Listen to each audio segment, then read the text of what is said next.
All right. Shalom, shalom, and shalom again. Sister Deborah, I had said unto myself I was going to put out at least 3 videos today. And this one would be the second video. And I want to cover something that I thought about in the last 3 or 4 days now. And I don't know what I'm going to title this video, but I'm just going to go on it based on what all I'm going to say. Then I'll be able to know then what I would title this video. I want to say to many out there,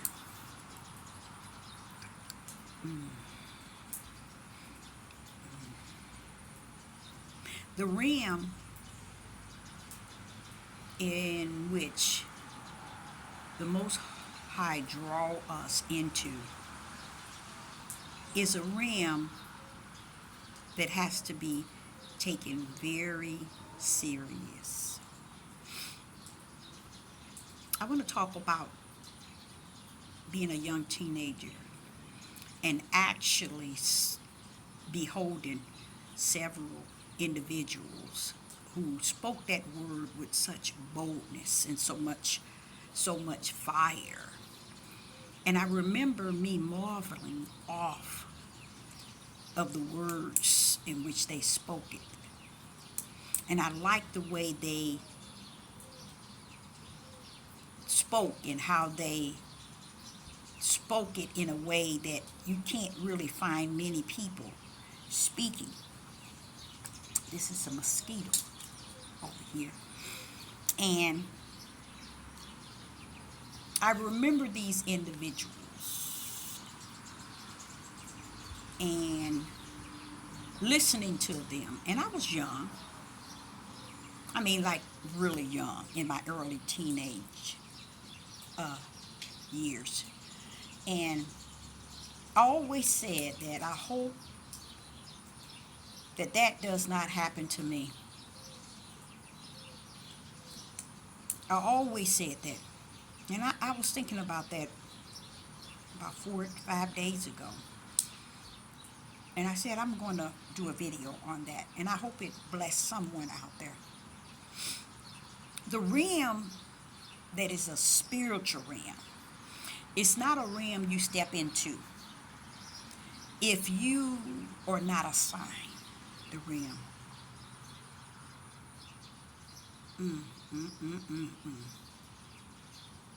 Because it's not a realm to turmoil and play and assume. It's a realm that you have to make sure within you, and I mean your inner man, that you've been appointed, anointed, and predestined to step therein.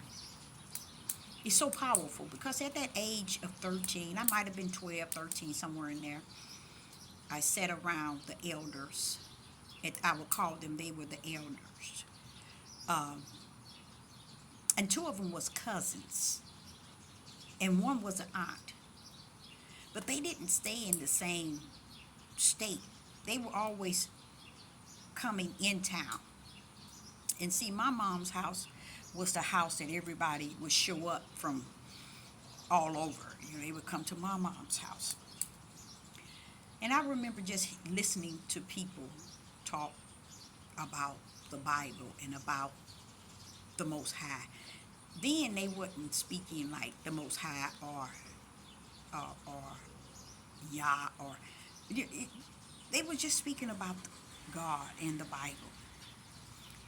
And they were so bold, very bold. And their words were so sharp and so deep a mystery in the words in which they were saying and speaking on. And I kind of marveled off the fact that they were speaking as if they were of truth. And I always feel that when people get to that level of understanding, what they are reading, you can almost take yourself over the edge. Solomon spoke of it twice. He even told us about much studying and many books. He let us know where it leads. It don't lead you to a light. It leads you to this darkness beyond darkness, and it's like there's no way back. So I say unto you, be very cautious in how you really take a step into a spiritual realm, because like I explained to you all, I didn't step in the realm myself. He's been dealing with me since I can remember 4 years old. So it wasn't a realm that I stepped in, it was a realm that brought me into it. And I look back at it and think about all the different stages of living that I had to stand in. Even to today, the stage in which I am in today is such a midnight hour one. I mean, pitch dark stage like no other. But even as a young person, knowing that I was in tune with something, that's why when I used to hear them come in town and they used to talk, and we had a cousin, she was a gospel singer as well, and she traveled all over the world. And she was another one that was very sharp in understanding the Bible and so on. But one thing I did say as a young person, they are really sharp, and I'm more of an off of them. Later on, finding out in their lives, I mean, it was like not a long time, but very short. These people end up having mental conditions. They end up even being in the mental hospital. And I never understood that until this day we're in. Never step into the realm of spiritual unless you are drawn there. And when you are drawn there, it's out of your control. See, Yeshua praised the Most High for giving him the disciples. He didn't have to teach them or go after them and beg them and ask for their support and ask so and so and this. This was what Yah has given him. He said, I lost not one. Praise the Most High Yah. But what people don't understand is they don't wait on Yah. They go ahead because they feel that they've been in this long enough to take a step, a big step out. But I want you to be very careful in doing so, because that was the stage. I've always said, if you're going to want me to continue to walk, let me walk behind thee, Father, and not ahead of thee. Because behind thee, then I can see your move. If I walk ahead of thee, then I can't see your move. I want to be behind you, so far behind to where when you throw up a hand, I can see it at a distance, miles away. That you're saying, Deborah, go right. Deborah, go left. And I don't want to be up on you, Father, Yah. Just let me be where you want me to be, near you. These people were the type that lost much sleep. They struggled with many things. Sleep was one of them. They struggled because they had so much invested in them, till they began to invest more than what they could handle. Be careful out there, you guys, because that would be one of my living testimonies, to have to speak unto the multitude. Don't go ahead of the Father. Stay behind him. And I understand It seems like there's so much in us, but we have to understand the difference from what is in us and what we are putting in us is totally different. Because Solomon says what? Much books is much what? Weary, I think he said. And he says much studying is something else. Because see, you have to be able to wait on the one that's in you, that's greater. And I think of myself as the three that I saw when I was a teenager. I pressed hard on Yah regarding that. I was a young person, but I didn't want to fall into that category because I'm just telling you what had happened years later. My mom was telling me, you know, and I always was curious about that because I marveled off of the fact that they knew the Bible. And I tried to understand how did they get to that level of knowing all that they knew. At that moment, I didn't know, I couldn't weigh spirit and truth upon them. I was 13 and I'm just a listener, a hearer. I had that gift to hear, you see. So later on, finding out in life that these people end up in a mental institution. And not only just them, throughout my life, I noticed that a lot of people who really get so embedded in the study of the Bible itself, they loses themselves. They ain't waiting for the one that was promised to teach them all things.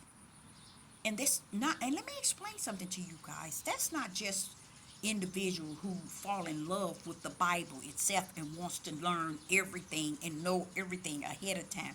But that is pastors that you see today. This is what's happening to a lot of them today. They're now gay. They're now dipping into all kind of how would I say stealing and investing and taking, robbing. They invested in all of these things because these are people who made themselves who they are. They didn't stay at a distance and watch the every move of the Most High Yah. You know, they didn't stay at a distance.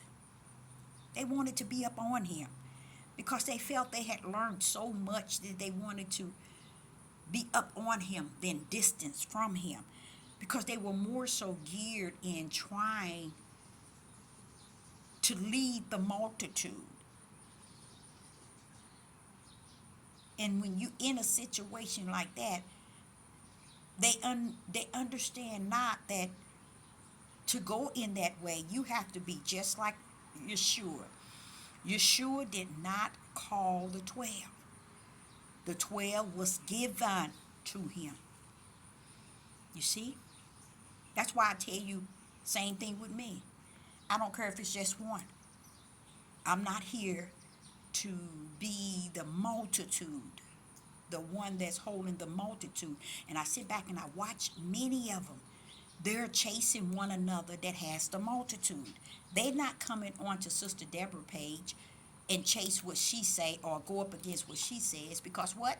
They're not chasing you. They chasing the multitude that listen to you, and they're trying to steal your multitude by proving you are not who you said you are, and you are speaking a lie. See, they can't come to this page because there's not enough for them to steal. You see? And a lot of you all have no idea all of them are like that. All of them is loaded with this here type of mindset. But going back to that grace and mercy from the Most High Yah, and I do, I thank him for calling me at such an age where I can use it as a testimony today to someone that's out there right now. Yah is not about stressing individuals out. He is not out here to stress you, depress you. He ain't a depressed spirit. He's a spirit of righteousness, just, upright, light. Stress, depressed, all that comes from a level of darkness that's coming up against you. You see? So when these things come up against you, know that he that is in you can't be as greater in you like you think if all these issue is upon you. This is what makes darkness and demons and evil and wicked and Satan stand down. When you are the light, when you are full of spirit and truth, he can't come in to that house. Now he can go in every house around you, but he just can't pull up in that type of house. You see? And I see the word worrisome that comes upon people who also feel that it have to know it all to the level of crossing their T's and dotting their I's. Well, Sister Deborah going to tell you right now, I ain't got no T's to cross and no I's to dot. But I tell you what I do have. I am full of the Ruach HaKodesh. If I don't have nothing, I have something. You see? Yah is not one that's going to call you to his bosom for a purpose and a season just to allow your body to be afflicted. Oh no, he's not going there. Because if you're the temple of Yah, he needs a place to dwell. He can't let himself destroy you, destroy your mind, destroy your peace, allow worry and sleep, deprive you of sleep, all kind of things that come upon you to go after your body. See, what sense does it make for him to abide in you and be greater in you and then let your outside deteriorate or suffer? You see, he's not going to do that. Before he allow you to be in a situation where where your body, not he, but your body have to come down like that, he would take you up out of here because you serve no purpose to stand on the earth. On the outside, it shows the wear and tear. And then on the inside, you're full of the Ruach HaKodesh. He will take you up out of here before he let you represent him to the utmost. I say unto you, I don't care where I go. Strangers notice the light. And myself, I think I told y'all about 2 or 3 weeks ago, I'm in the bathroom just taking alcohol wipes and trying to get this glow that I'm thinking. I'm like, I didn't know what it was until the Father to Deborah. You marked. And I'm like, oh, I didn't know what this was. I thought maybe oily. I was complaining the sun is causing my skin to be oily. I was complaining about everything and could not get that shine off of me for nothing. And what gets you is when a stranger walk up to you and tell you you got a glow about yourself. You don't know that person from nobody else. These are the sort of things that causes you to get in line and realize that no matter what and how things are going for you, greater is he that is in you than anything that's on the outside of you. And that is the cares of the world and the issues that still you fall in because you're not in the world. You're in the world, but you're not of it. So I, Sister Deborah, want to let you know, don't overly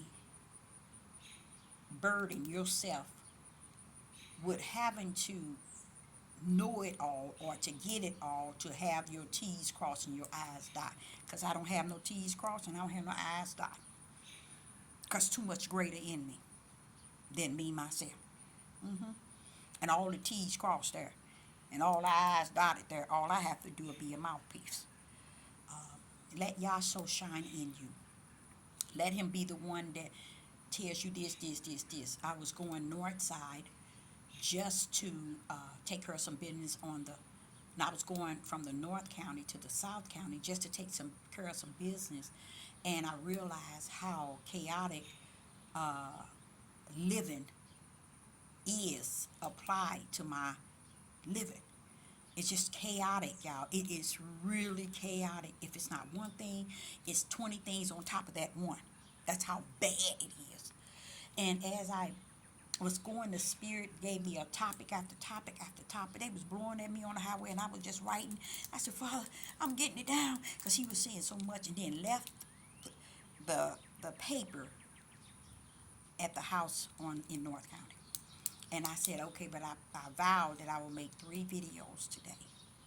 And one, this wasn't the one that I wanted to bring forth, but I had a niche within me just saying, just talk about your experience of running up on individuals who used to be sharp in knowing the Bible. They could quote the verses, they could pronounce, they could, they, they had their understanding of what it meant.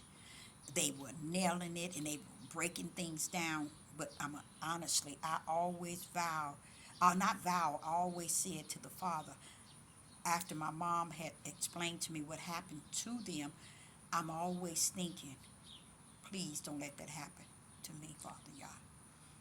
If I'm going to walk, let me be your vessel. Let me be about you and you only, Father. Let me be the mouthpiece in which you have called me. Don't let me go ahead. Let my mouth go ahead of you. Let it stay until you give me that which I need to say. Because whether it goes to this person or just this person or that one, I keep in mind that the fact that it's going out, you guys. It's going out to the wind. Many of you all have no idea what that means, and I've told you that several times. I don't need a multitude to follow me.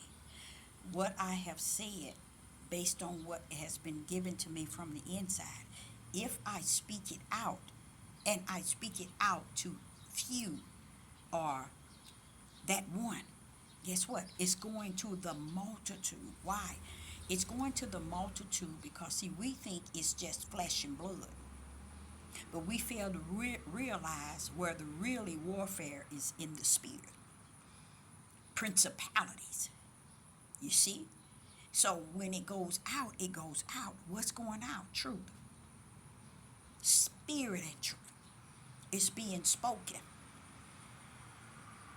See, a lot of people really think that it's remember in was that Revelation chapter 6 when the saints, I think, who was that under the altar saying how long?